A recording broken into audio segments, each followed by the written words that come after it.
Dr. Christine Grant, University of Iowa Women's Athletic Director, is a strong advocate of athletic opportunities for women. Athletic Director, Dr. Grant has been a leader guiding women's athletes and a leader in encouraging both excellence in athletics and academics. Since taking the job as director in 1973, monumental changes have taken shape in women's sports. Athletics for women at Iowa have experienced growth and success that is remarkable. Let me share some statistics. They've had 15 Big Ten conference titles, 6 consecutive NCAA basketball tournaments, 5 consecutive field hockey Final Four tournaments.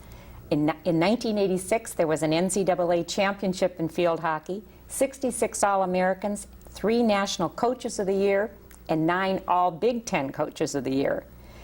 And on top of that, this academic achievements for athletes is an incredibly important and impressive. They've had a 90% graduation adjusted rate, 100 academic All-Big Ten selections, and 2 NCAA Postgraduate Scholarship Award winners.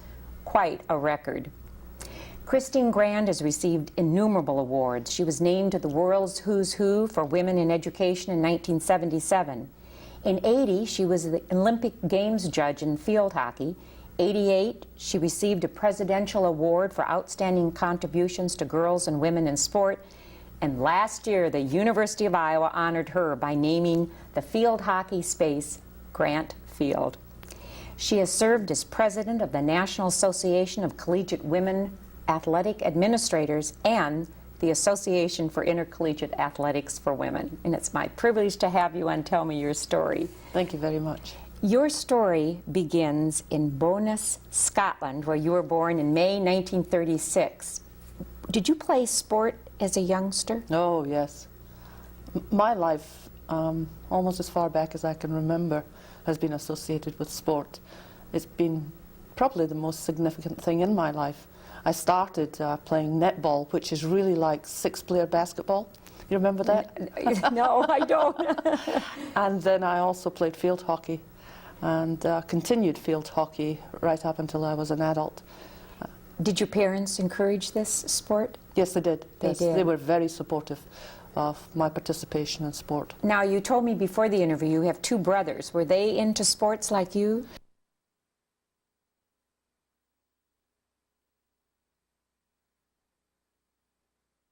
But yes, we were all involved. And your parents are still living in Scotland? Yes, my father is 88, my mother is 82.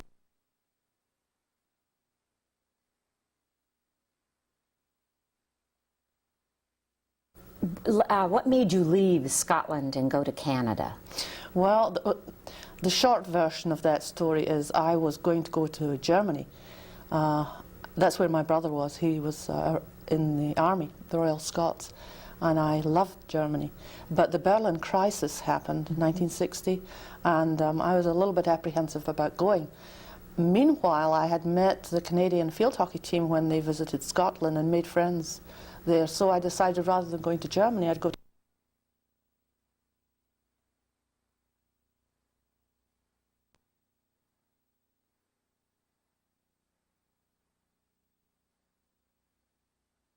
to graduate school.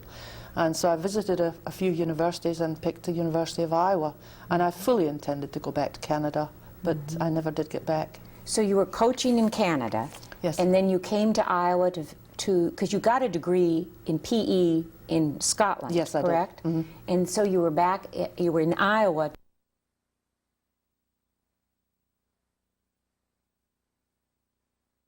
And as I say, intended to go back to Canada. But then I was offered the athletic director's job in 1973, and I hadn't completed my dissertation, so I thought, well, I'll do this for a year or maybe a couple of years and get the program on its feet. But that was almost 20 years ago. And here you are, 1992. What was it like for women in sport when you came and took over as the director? In Iowa City? It was a culture shock for me because I had been the coach of the Canadian national team, and I was used to elite athletes, very highly skilled athletes, well-funded programs, and I came to the wealthiest country in the world, And I looked at the opportunities for men, and then I looked at the lack of opportunities for women, and I was astounded. It really shocked me. The other thing that really surprised me was the attitude of young women. I was asked to coach when I came here, and the young women were very reluctant to aspire to be good in any way, shape or form. It was almost as though they were participating, but they weren't sure they ought to be participating because society didn't approve of that.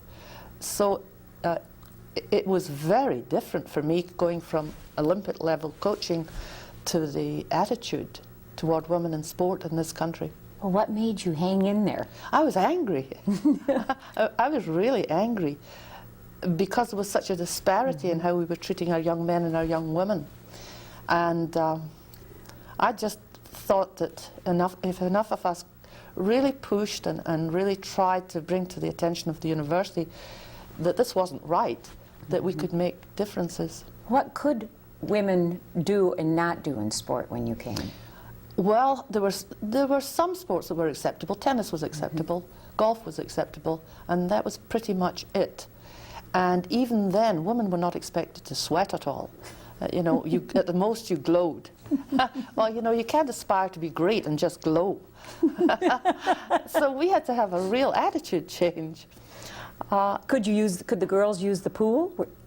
Oh, facilities? No. The women were not allowed in the field house. No, they were not. Not to any of the teams that practiced, and this was the early 70s, had to practice in Halsey Gymnasium, which you know is very, very small. It doesn't have regulation courts or anything like that. And we were not allowed in the very best facilities. They were reserved exclusively for men. And nobody thought anything much about it. In uniforms? Uniforms, we generally had a set of uniforms for maybe 5 teams. Now you try putting your basketball team and your gymnastics team into the same set of uniforms. And I read an article showing you in your new office at Carver Hawkeye Arena, and then talking about your office, which was also in Halsey. Yes, it was. It was in the kitchen in Halsey, which I thought was appropriate, really. Little symbolic there. You see, the athletic program officially started being funded by the university in 1973. But they didn't have any place to put us. And so we had to make do with just squeezing out a space in the Halsey Gymnasium, which was at that time the Women's Physical Education Department. So we literally cut up the kitchen. And you had, I read, no heat? No heat in the winter and no air conditioning in the summer, and it was really bad. But something happened in '73 that maybe some of the viewers won't remember. Title IX came into being. How did that make a difference for you? Well, it made a phenomenal difference across the entire country. Very simply, it was a federal law that said, "Thou shalt not discriminate against girls and women in educational institutions which receive federal funding." Nobody paid too much attention to it, really. It was actually passed in '72. But then, when it was discovered that it applied to intercollegiate athletics, suddenly it got tremendous attention, and there was a real backlash against it, because the rumor was women's sports were going to destroy men's sports. And so the NCAA especially took the leadership position in fighting to eliminate Title IX. And the women, of course, were on the other side trying to keep a very strong, intact Title IX, because it was not right that we were discriminating, and we were discriminating. And so in the 70s, we saw great progress for women. Very, very good progress was made. And I had the good luck to be with a wonderful president who really believed in it, President Sandy Boyd, who's one of my all-time heroes. So Iowa is fairly unique in that, was it Sandy Boyd's idea to keep them separate, the Yes, it women's was. and men's? Yes, it's very unusual. Most universities in the mid-70s and late 70s were merging their men's and women's programs together. And Sandy put together a committee to study what we ought to do. And after extensive study, the committee recommended that we would try something different. and we would maintain separate programs because the committee was concerned that when mergers were occurring, they were not equal mergers, so they actually were sub-mergers of the women, and we did not want that to happen. We wanted to ensure that we had women as role models, that we had women in decision-making positions, that our young women had people to whom they could relate. Mm-hmm. Did you encounter resistance thinking that this would take away money from the men's athletic program? Well, again, I was lucky. I had Bump Elliott to work with, and probably if I had gone right throughout the entire US and looked for somebody to work with, I would have picked Bump. Mm-hmm. He's a wonderful guy. And no, we worked very, very well together, and he assisted in the creation mm-hmm. of our women's program. You started off in '73 with a budget of about $30,000. Yes, and now you have a budget of about $4.1 million, and you have 10 sports and mm-hmm. offer scholarships in them. That's quite a remarkable history. It really has been a revolution. It has. And in '73, I thought we were moving like molasses. You know, everything was so slow in changing. But now looking back and realizing how slowly society does change, mm-hmm. it really was a phenomenal change that occurred in a very short period of time, because we changed society's attitude. We've changed it in 20 years, and that's quite an accomplishment to do that. Is that from these different national organizations? How did that change come about, do you think, besides women like you leading the way? And maybe there are some men who are heading women's athletic departments. Yes, there are. I think parents particularly have gradually realized that it's okay for their daughters to be as good athletes as their sons, and they're starting to take real pride in that. That helps tremendously. They're also starting to support their daughters at the lower levels, encouraging them to participate in sport. So I think that's the main thing. What do you think for you is the most crucial task as an athletic director? Hiring the best coaches that I can possibly find. Mm-hmm. That's why the program is successful. Mm-hmm. It's because I have great people in the program. You know, people like Vivian Stringer, mm-hmm. Gail Blevins, Beth Bagelin. It's amazing that we've managed to convince people of that quality mm-hmm. to come to the Midwest. And live in Iowa with the winters that we have. And well, I always say, you know, it can't be the weather that keeps us here, right? Right. It can't be. So it must be the people. Absolutely. And it is. So you've got a wonderful staff of coaches. Mm-hmm. So you feel, and Bump said the same thing too, that was his most crucial task, was to hire really good coaches. Looking back over the last 19 years that you've been here, what have been some of your highlights? Oh, probably. You've got a lot, I know. Yes, because you see, we had significant change every single year. You know, when we were allowed into the field house for the first time, that was a huge highlight. I mean, it sounds ridiculous now, doesn't it? The first time you were admitted in the field house, which team was it who got let in? I think it was basketball. Mm-hmm. And that must have been about 74, 75. That was a huge step forward. Okay. More recently, squeezing 22,000 people into the 15,000 seat Carver Hawkeye Arena for women's basketball. For people new to town, tell us what happened. Well, we wanted to establish a national record, and we thought it could be done in Iowa, mm-hmm. and we wanted to fill Carver Hawkeye Arena. Vivian, ever since she arrived, wanted to fill the arena. And so we set out to do that, and we promoted it like crazy. We had a lot of fun. And people kept saying, "You're never going to do this," but that just inspires me, you know, to do it. And we worked really, really hard on that.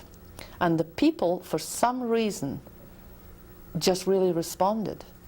I mean, the response was unbelievable. I get goosebumps today, and this is about 6 or 7 years later, just really thinking about it, because I got to the arena about 10 in the morning. The game was not until 1:30, and the arena had not opened yet, and we had lines and lines and lines of people, and that was 10 o'clock, 3.5 hours before the game started. And I knew we had done something. And about 2 hours before the game was ready to go, the arena was filled. And I was getting emergency calls from the police saying, we have the traffic backed all the way up to the interstate. You have got to get out on the radio, tell people not to come. And that's what we had to do. So we started about 12 o'clock saying, please do not come to Carver Hawkeye Arena. Did you ever, in your wildest imagination, think you were ever going to tell people not to come to a women's basketball game? No, absolutely not. What? And they kept coming. And people were pleading just to get in, just to see a little bit. And so I relented and let people come in and stand around the concourse. And so they were 10 to 12 deep all the way around the concourse. And the concourse is a quarter of a mile, as you know. Yes. And so it was 22,000 people. That, incidentally, was not supposed to be announced. But there was a miscommunication between me and the announcer, and it was announced because we had broken the fire code. And actually the university was forced to write me a letter of reprimand the next day, which was fine. I framed it. Yeah, you framed it. Did you get a lot? It was such a historic occasion. I mean, we will never ever see anything like that again. Absolutely. What a highlight. Did you have national press coverage? Oh, yes. I mean, we made every paper the next day because nobody believed that a women's game had drawn that way. How about having that field named after you? That's pretty special. That was a very touching weekend. Yeah. What happened? What was the weekend like? Well, first of all, I didn't know anything about it until about 3 weeks beforehand. The staff had done it, which really, that's the most important thing as far as I'm concerned. It was the staff that did it. And it was meant as a surprise, and it certainly was. We had a beautiful dinner on the Saturday evening, and a lot of friends came.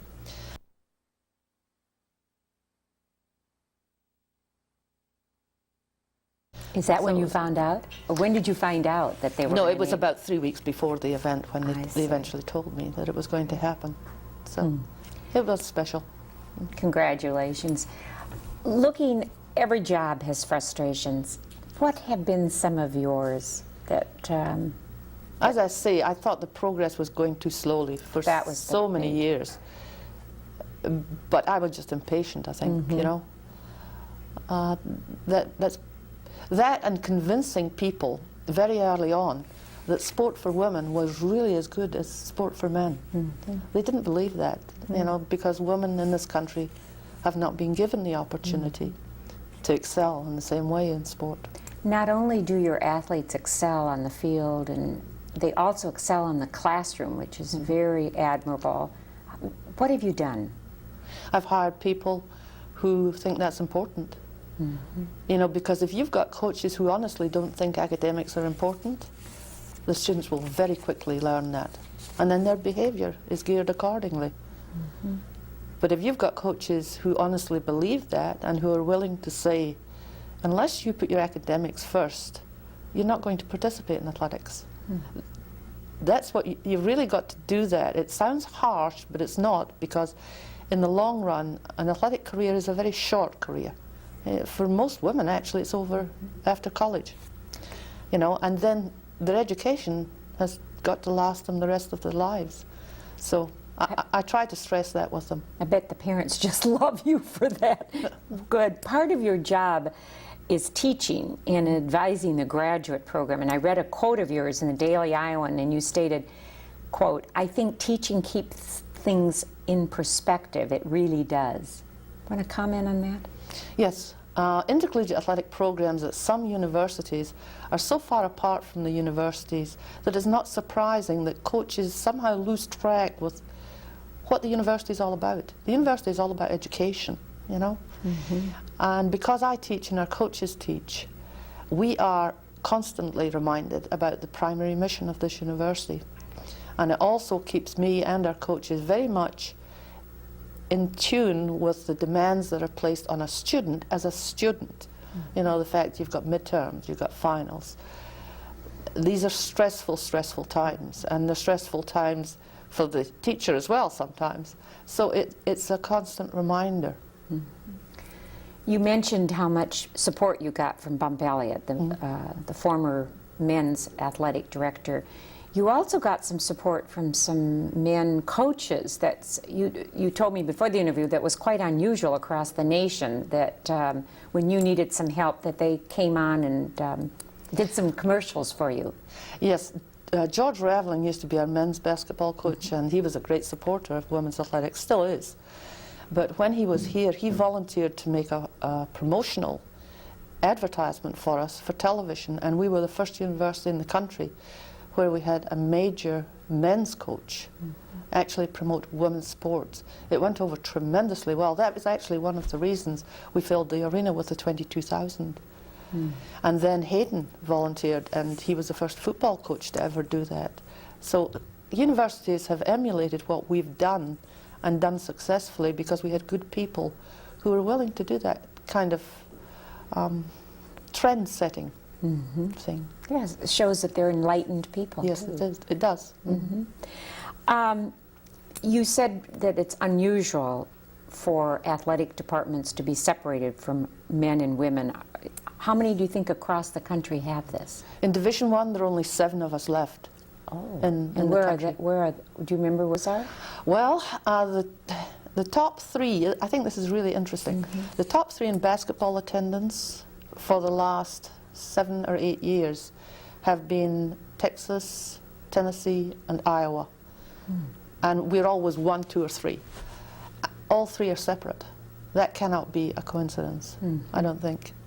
I think it shows that when you've got people who are putting all of their efforts to women's sports, that you can really promote women's sports, you can be successful in women's sports, you can run great programs.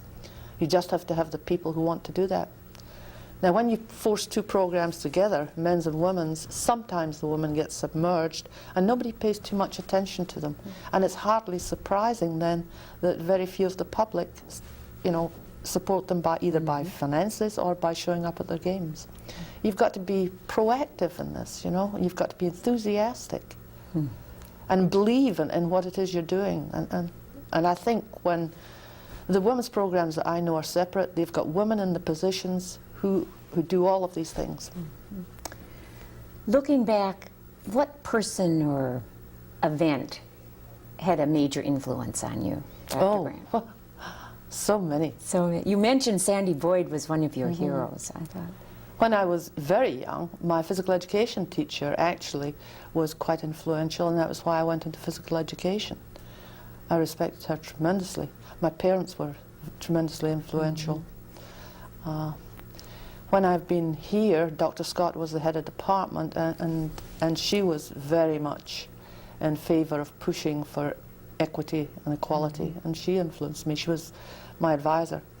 And then Peggy Burke and Bonnie Slatton are colleagues in the department, and they've been like my support system for 20 years.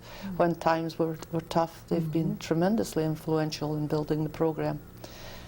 And Sandy Boyd, of course. Have you had to use a sense of humor at times during these crises that I'm sure we all have in our jobs? Yes, I hope I've retained my sense of humor. To diffuse some of that. I think when I was much younger, I was angry. When things are not fair and you get angry, and you've got to get through that phase because it's not sometimes very effective. But I think I've regained my sense of humor fully. I hope I have. That's important.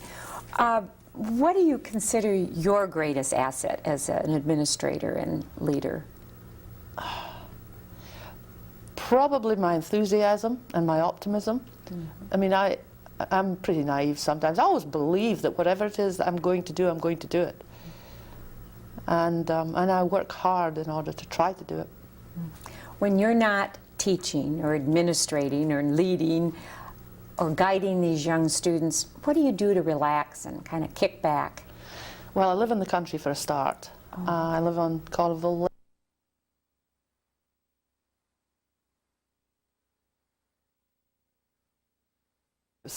Oh, you're a handy person. Yeah, huh? I am. I really love that. I love painting and papering and making things. Yes, I've really revamped my house quite a bit. And do you enjoy travel? I I travel tremendously. My favorite time is actually being at home. At home. But didn't you lead a group to, is it Alaska?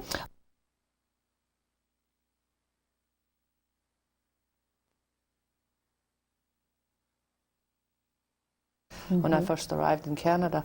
It's absolutely a wonderful country, and I had a great time. My last question is, what are your future plans as director of women's athletics? For this decade, I've just set my plan, and I'm going to try to make a very strong financial foundation for the women's program to take it into the next century. We've got the people on board to take it academically and athletically. You know, we've got great coaches, but I need a strong financial foundation. And when I said that the societal attitude had changed tremendously, it has. They support us greatly, but I need to build the same kind of financial support that our men's program currently has, and that's the next big challenge. But I'm looking forward to it. With your enthusiasm, good luck, and you'll do it, I know. It's been a privilege having you. Thank you. My guest has been Dr. Christine Grant, University of Iowa Women's Athletic Director. Dr. Grant has been a leader guiding women's athletes at Iowa on their path to excellence and national prominence. She's a respected force on the national scene, playing a key role in shaping legislation and policies aimed at equalizing opportunities for women in sports. Dr. Grant has been a recipient of innumerable awards and honors. The women's teams at Iowa have met with success and growth, and she stresses classroom performance, and her students have done well academically. Christine Grant is an administrator, a teacher, a leader, and an advocate for equality for women in sports. The hallmarks of her tenure as Women's Athletic Director have been that of excellence and professionalism. The University of Iowa, the community, and the state are indeed fortunate that Dr. Christine Grant chose to work and live in Iowa City.